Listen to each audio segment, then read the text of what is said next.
했습니다. 시작. 내가 그리스도의 복음을 전하려고 들어와야 갔을 때 주님께서 내게 거기에서 일할 수 있는 길을 열어주셨습니다.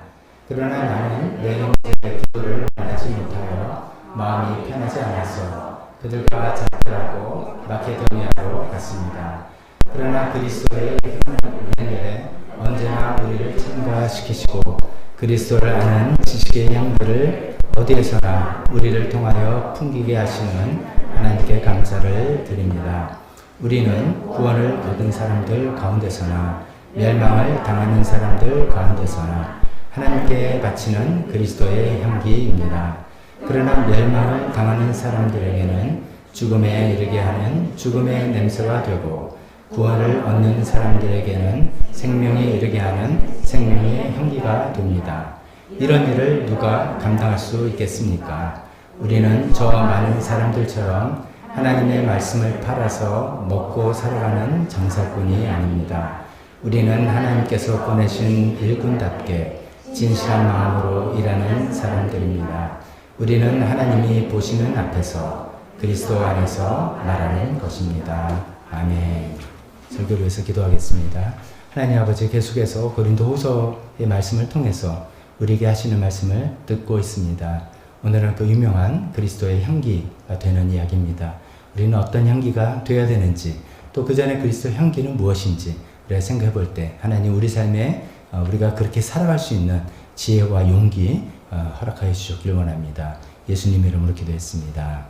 아멘. 자리에 앉으시기 바랍니다.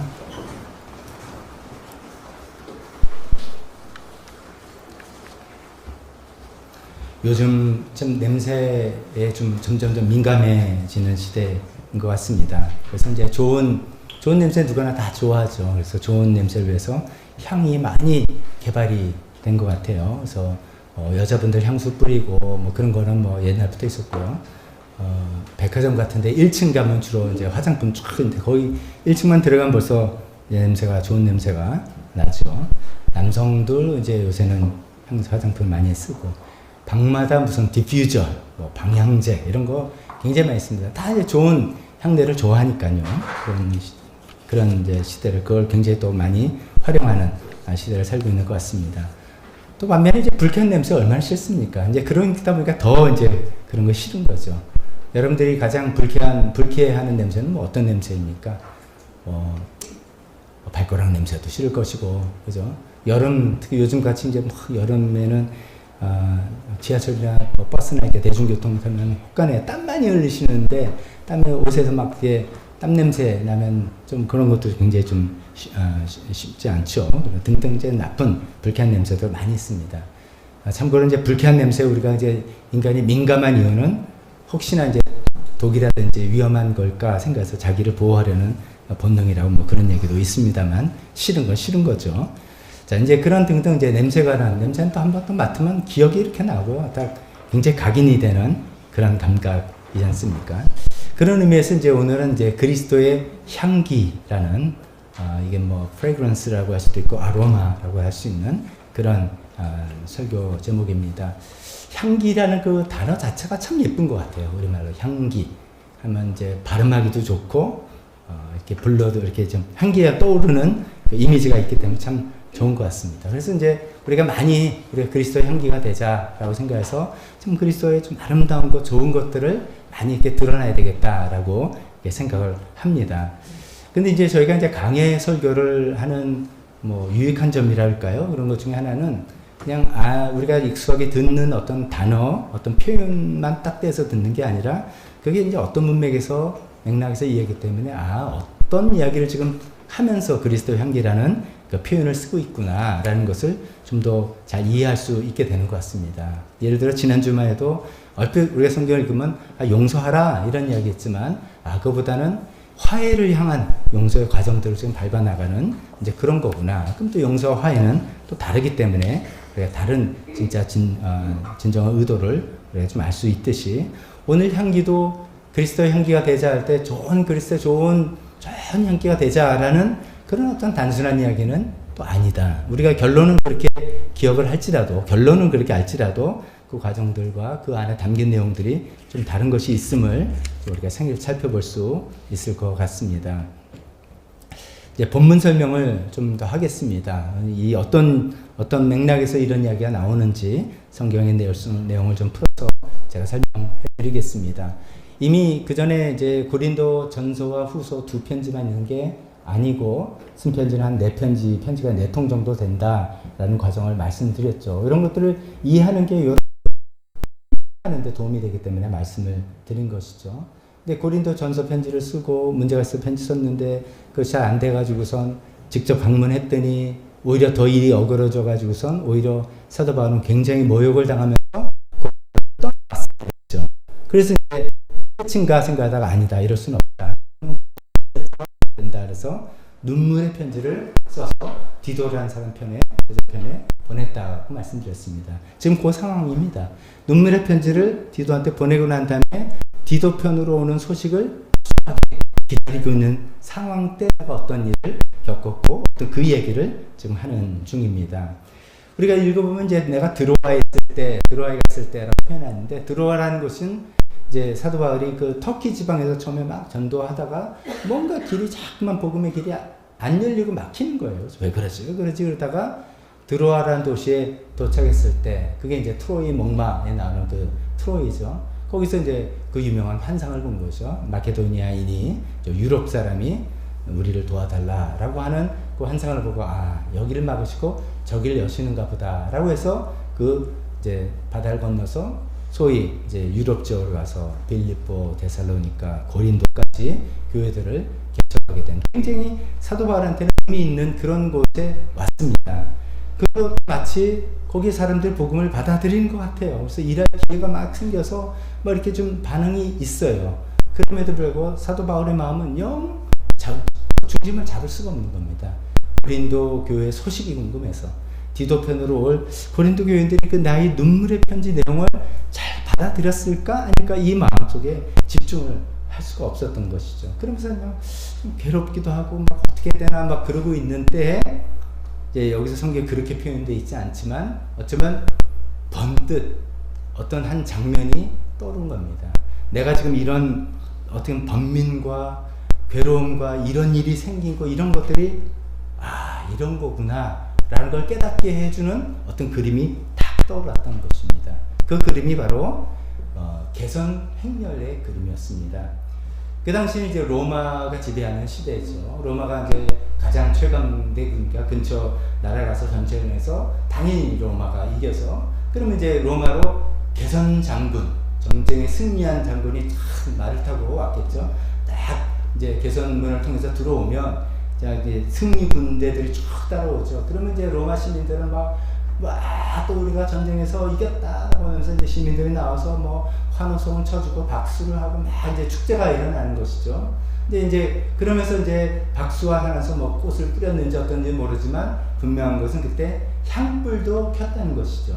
이제 우리 이제 개신교 문화에서는 향불은 이건 아니야. 이제 우리는 좀 그런 게 강합니다. 그래서 좀 기독교식 장례를 할 때 우리 향불을 켜지는 않죠. 그거는 이제 유교 전통적인 또 불교적인 색채가 있다. 그래서 우리는 그렇지 않고 그냥 요새는 유행인 그 국화꽃으로 하긴 합니다만, 그게 요새 많이 유행됐죠. 근데 이 향불 자체가 그런 종교적인 색채 아니라 이 사람들이 이제 자기들이 믿는 신한테 바쳤던 그 향불을 뭐 신에게 감사한다는 그런 의미였겠죠. 향불을 탁 내면. 그러니까 이제 로마 시민의 입장에서는 어느 날 갑자기 막 환호성이 나고 좋은 향내가 막 나는 거예요. 그러면 저 개선 행렬이 또 시작되는 거라 다 구경해야지. 그래서 막 사람들이 모이는 그런 겁니다. 근데 이제 개선 장군과 승리한 군인들만 들어오는 게 아니라 그 뒤에는 전쟁에서 패배한 그 포로된 사람들이 이제 묶여서 끌려오는 것이죠. 승리군 위에 뒤에 쭉 이제 거기에 왕서부터 밑에 이제 군사까지 다 끌려오는 것이죠. 그들도 이 향내를 맡고 있습니다.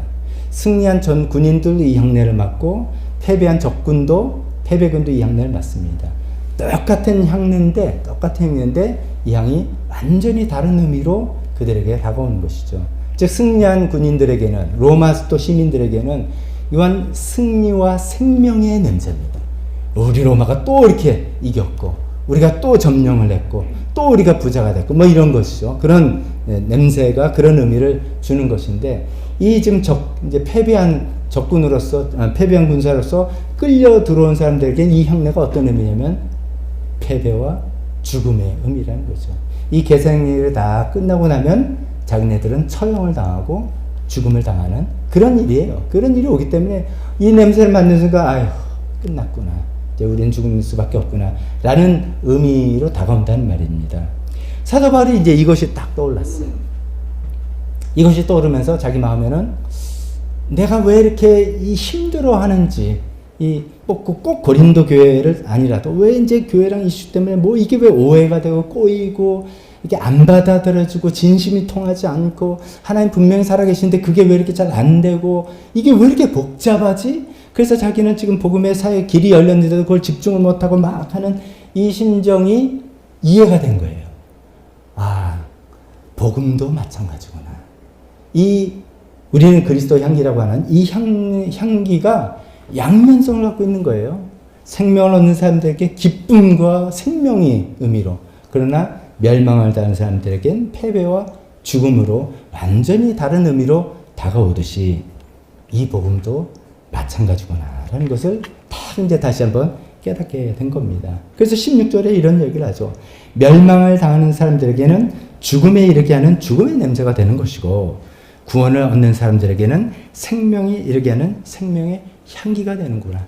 똑같은 향인데 각자 받아들이는 사람에 따라서 완전히 상반된 그런 반응으로 다가오는구나 라고 하면서 그래, 복음도 그런 것이지. 사도 바울은 분명히 승리와 생명의 복음을 전했습니다. 그렇지 않습니까? 복음은 또 어쩌면 승리와 생명의 메시지가 있지 않습니까? 어떤 승리입니까? 예수님께서 이 땅에 오셔서 죄와 사망을 물리치셨습니다. 우리가 예수님 믿는다는 것은 물론 우리가 죽음이라는 것을 맞이하고 겪어나가고 이렇게 하면은 마음이 무거워지고 슬픈 거 인간이기 때문에 어쩔 수 없습니다. 하지만 거기서 멈추는 게 아니라 우리는 복음을 받아야 되는, 예수님을 믿고 복음을 믿었다는 것은 그 안에 담긴 승리의 메시지를 믿었다는 것이죠. 예수님이 죄를 이기시고 사망을 이기시고 그래서 우리는 결국은 승리하는 삶을 살게 된다는 그런 거 아니겠습니까? 또 생명의 메시지 아닙니까? 우리가 다 죽음으로 끝날 수밖에 없는 우리 모두를 하나님께서 예수님께 그 죄값을 다 지우시고 그 예수님을 믿는 사람, 아까 우리가 예수에서 찬양한 것처럼 그 예수 이름을 부르는 자에게 하나님께서 생명을 주시겠다 약속하신 거죠. 그래서 하나님의 자녀가 되고 하나님의 생명을 얻어서 우리가 살아나갈 수 있는 거. 그래서 우리 삶이 아무리 우리를 짓눌러도 우리는 우겨쌈을 당하지 않고 우리는 이겨나가고 오뚜기처럼 벌떡 일어날 수 있는 그런 생명력을 갖춘 그런 사람이 된다. 그것이 이제 복음의 메시지죠. 승리와 생명의 메시지로 다가오는 것이죠. 그러나 그 똑같은 복음을 받아들이지 않는 사람들에게는 또 이것은 패배와 죽음의 메시지로 다가오는 것입니다. 하나님께 대항하고 죄를 무기로 삼아서 사람들을 유혹했던 그 사탄은 십자가에서 패배한 것이죠. 그럼에도 불구하고 사탄이 최후 발악을 하느라고 지금 저와 여러분들 유혹하고 속이고 꼬시고 그래가지고서 넘어뜨리고 그래서 우리는 또 어떤 경우는 또 뭐 알게 모르게 이렇게 끌려가고 그러다가 인생이 왜 이러지 이렇게 힘들어하고 그래가지고선 분명히 예수님 믿는다고 하지만도 우리 삶이 힘이 하나도 없기도 하고 뭐 이런 거죠. 예수님 안 믿는 사람은 두말할 것도 없고 이런 것이죠.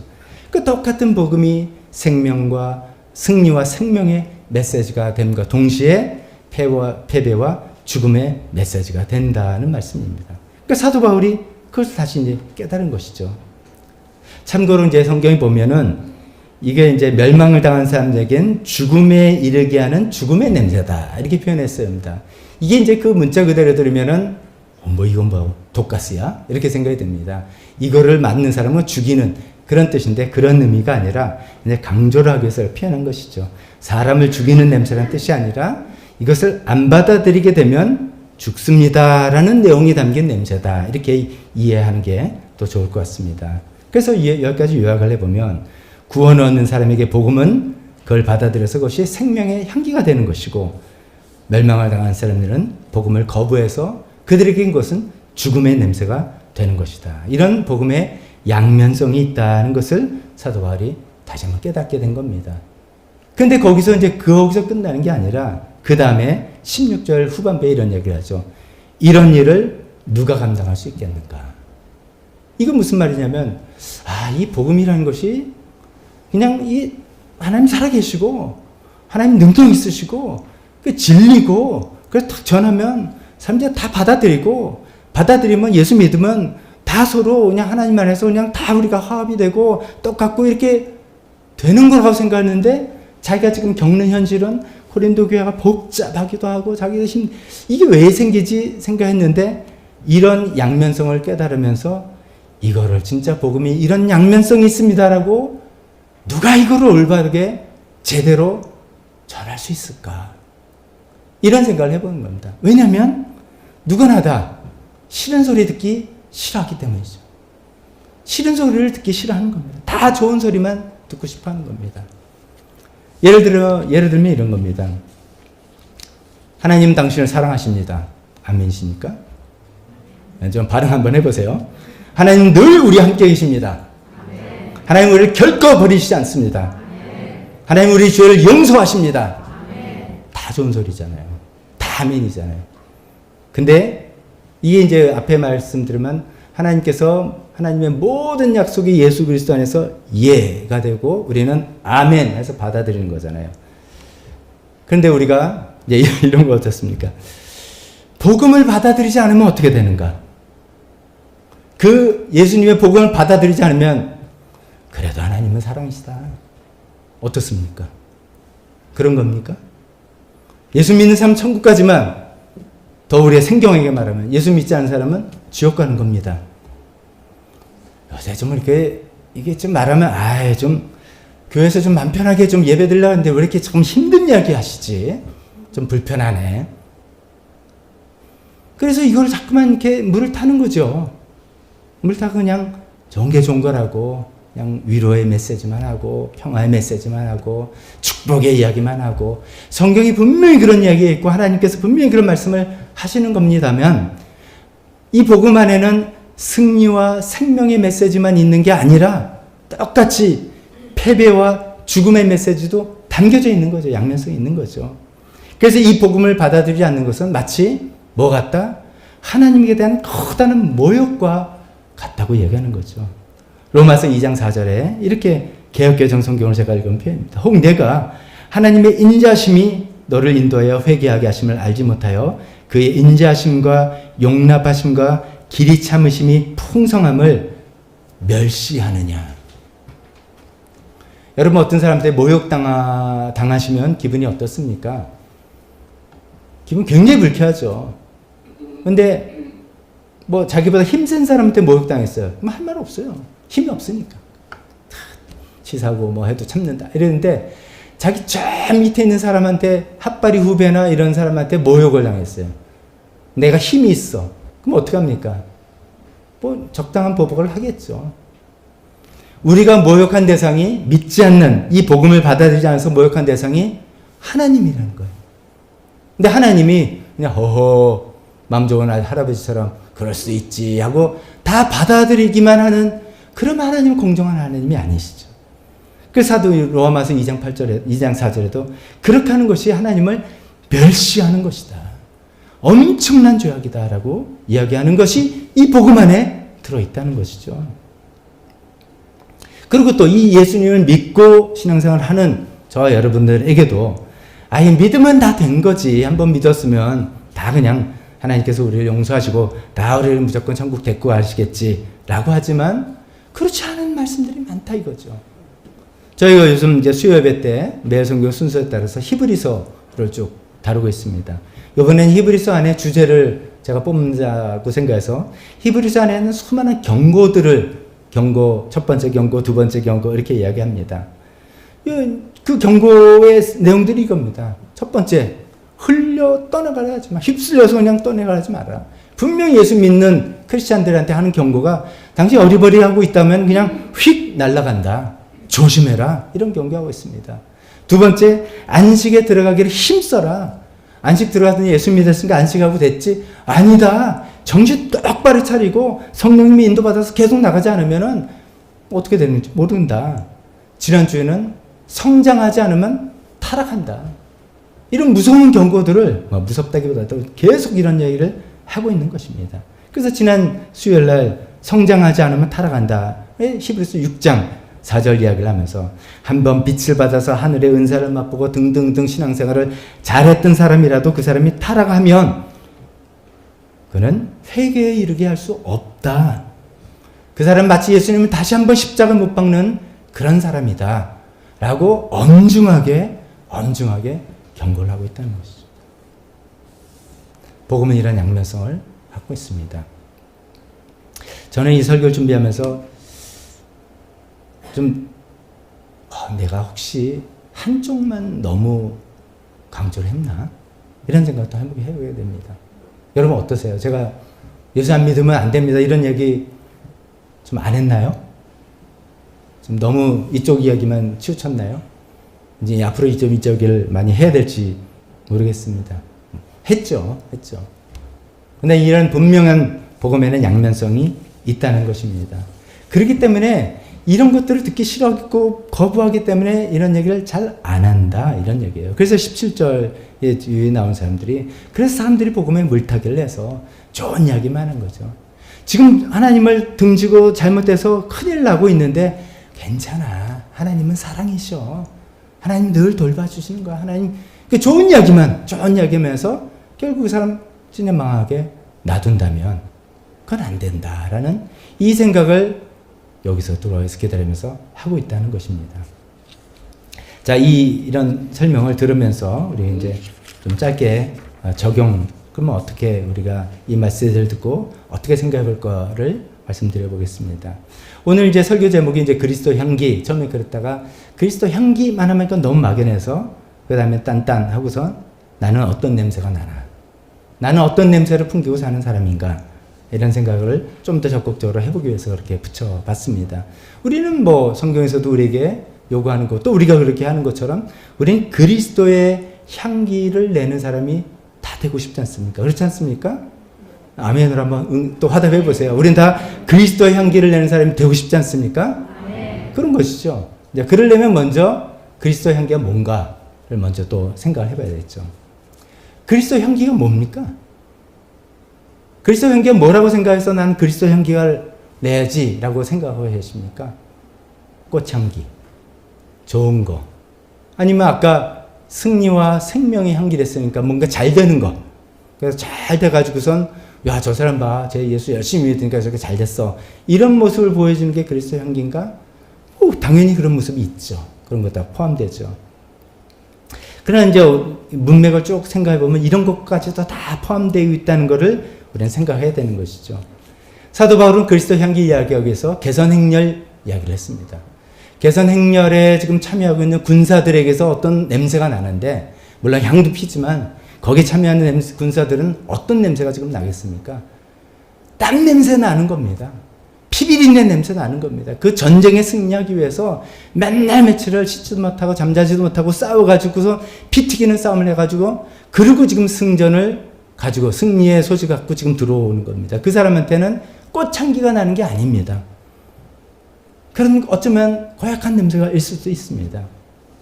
또 이제 우리가 예수님께서 성경을 통해서 우리에게 했던 얘기들을 생각해보면 지난주에 용서와 화해, 용서와 화해를 하기 위해서 우리가 어떻게 합니까? 이게 쉽게 됩니까?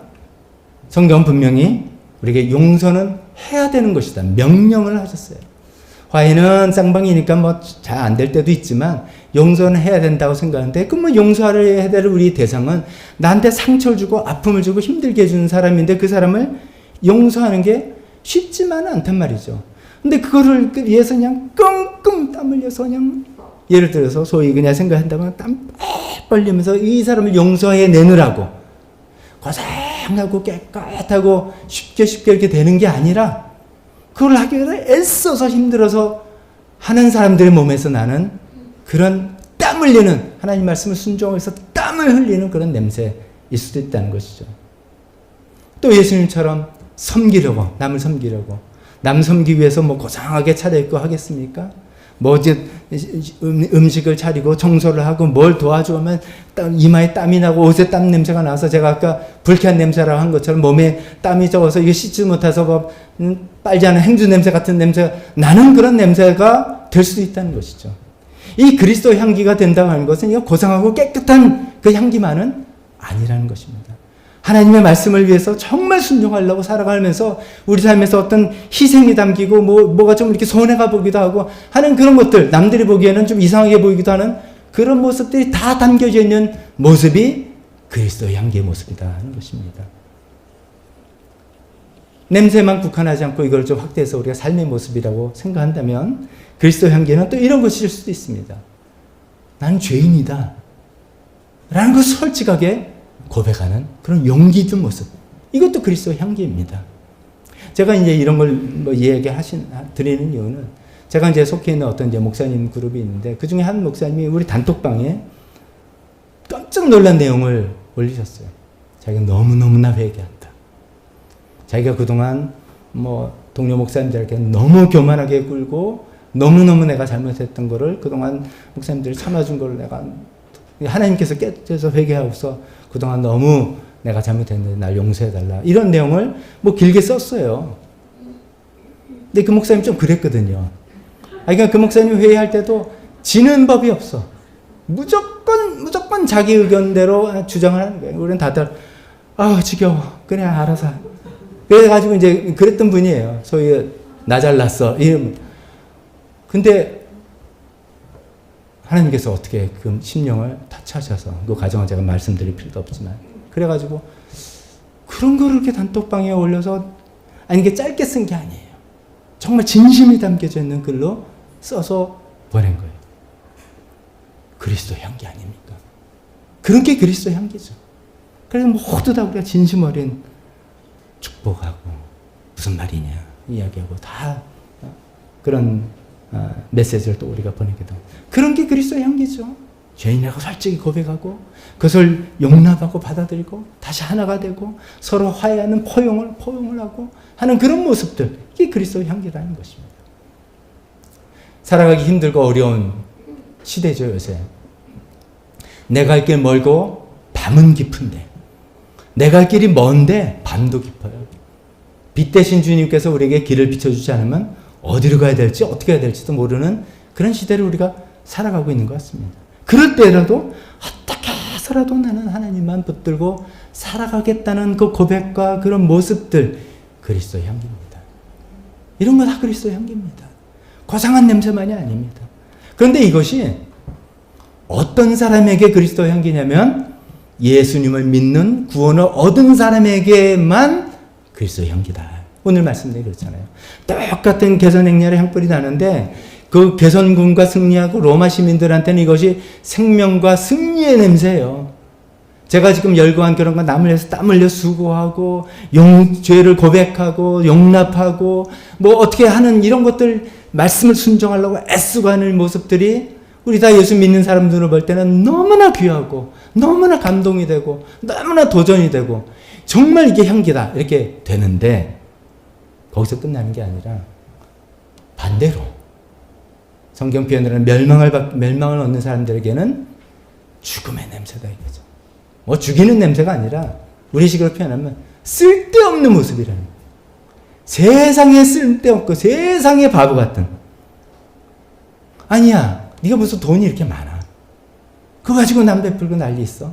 너 시간이 남아 돌아가니? 네가 왜 저 사람한테 당하니? 등등 세상의 논리로 하면은 정말 바보 같고 멍청한 그런 행동처럼 보이는 거죠. 그 사람들한테. 근데 그거 그리스도의 향기는 그런 거라는 겁니다. 이 그리스도 향기는 모든 사람에게 다 받아들이는 그런 게 아니라는 겁니다. 아무리 하나님 말씀대로 살고 아무리 하나님 뜻대로 살고 해도 모든 사람한테 받아들여지는 그런 성격이 아니라는 것입니다. 이거를 알면은 마음이 편합니다. 근데 이걸 모르면 괴롭습니다. 아니 왜 이렇게 해? 나는 말씀대로 살아갔는데 왜 이렇게 뭐가 힘들고 뭐가 이렇게 복잡하고 왜 이래? 난 그리스도 향기가 나는 삶을 살고 싶은 건데 그리스도 향기가 원래 그런 거예요. 원래 그런 거예요. 예수님도 그렇게 사셨어요. 하나님이 마지막 순간에 예수님을 부활시킴으로써 소위 말해서 예수님의 명예를 살려주신 거죠. 인생이란 죽음 끝까지는 죽음으로 비참하게 끝난 겁니다. 그럼에도 불구하고 예수님은 그리스도의 향기를 품어냈던 것이었습니다. 우리가 그 길을 가는 것이죠.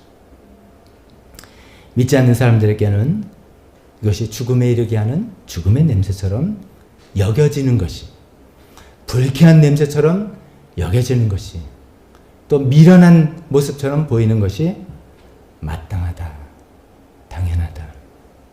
거꾸로 우리가 모든 사람에게 다 칭찬받고 모든 사람에게 다 감동을 받는 거라면 내가 뭔가 잘못했다. 세상에 그런 건 없다는 겁니다.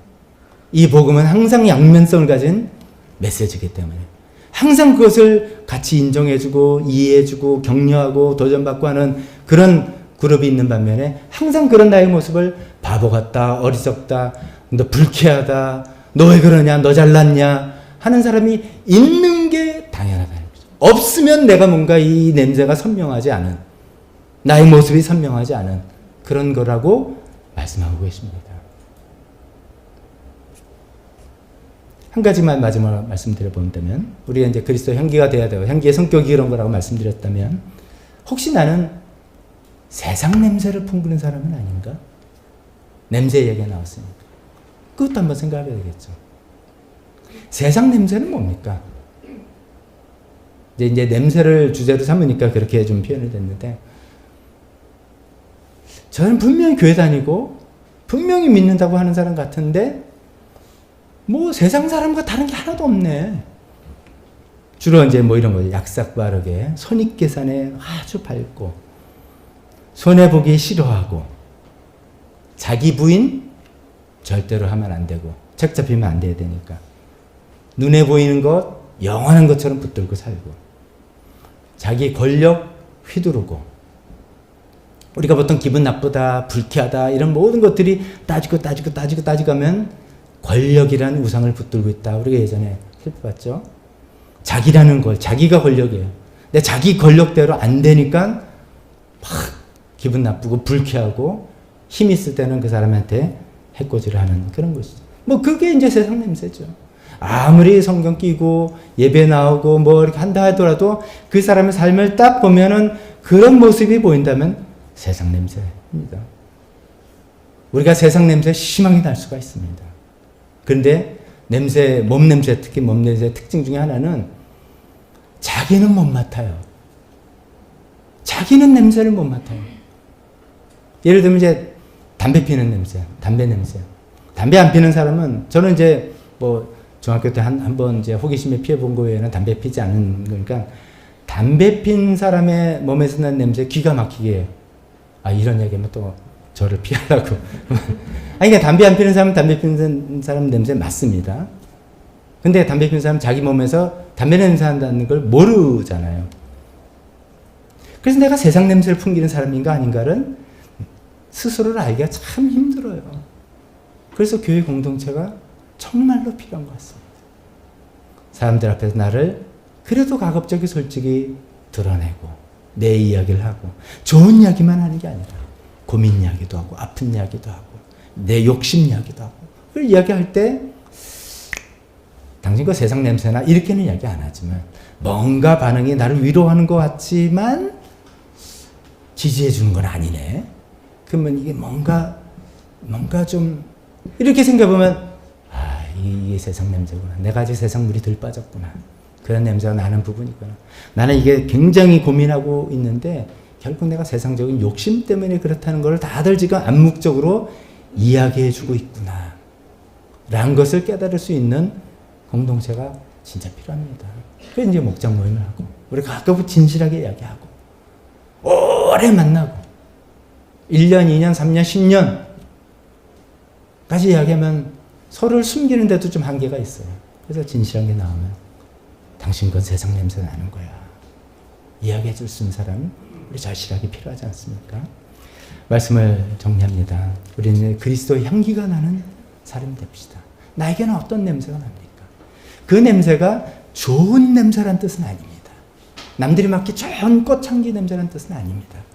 어떤 데는 땀나는 냄새도 있고, 어떤 피비린 나는 냄새도 있고, 어떤 지저분한 냄새, 어떤 면 불쾌감을 주는 냄새일 수도 있습니다. 그러나 그것이 예수님을 따르는 길이고, 예수님께 순종하는 길에서 나는 거라면 그거는 당연히 어쩔 수 없는 것입니다.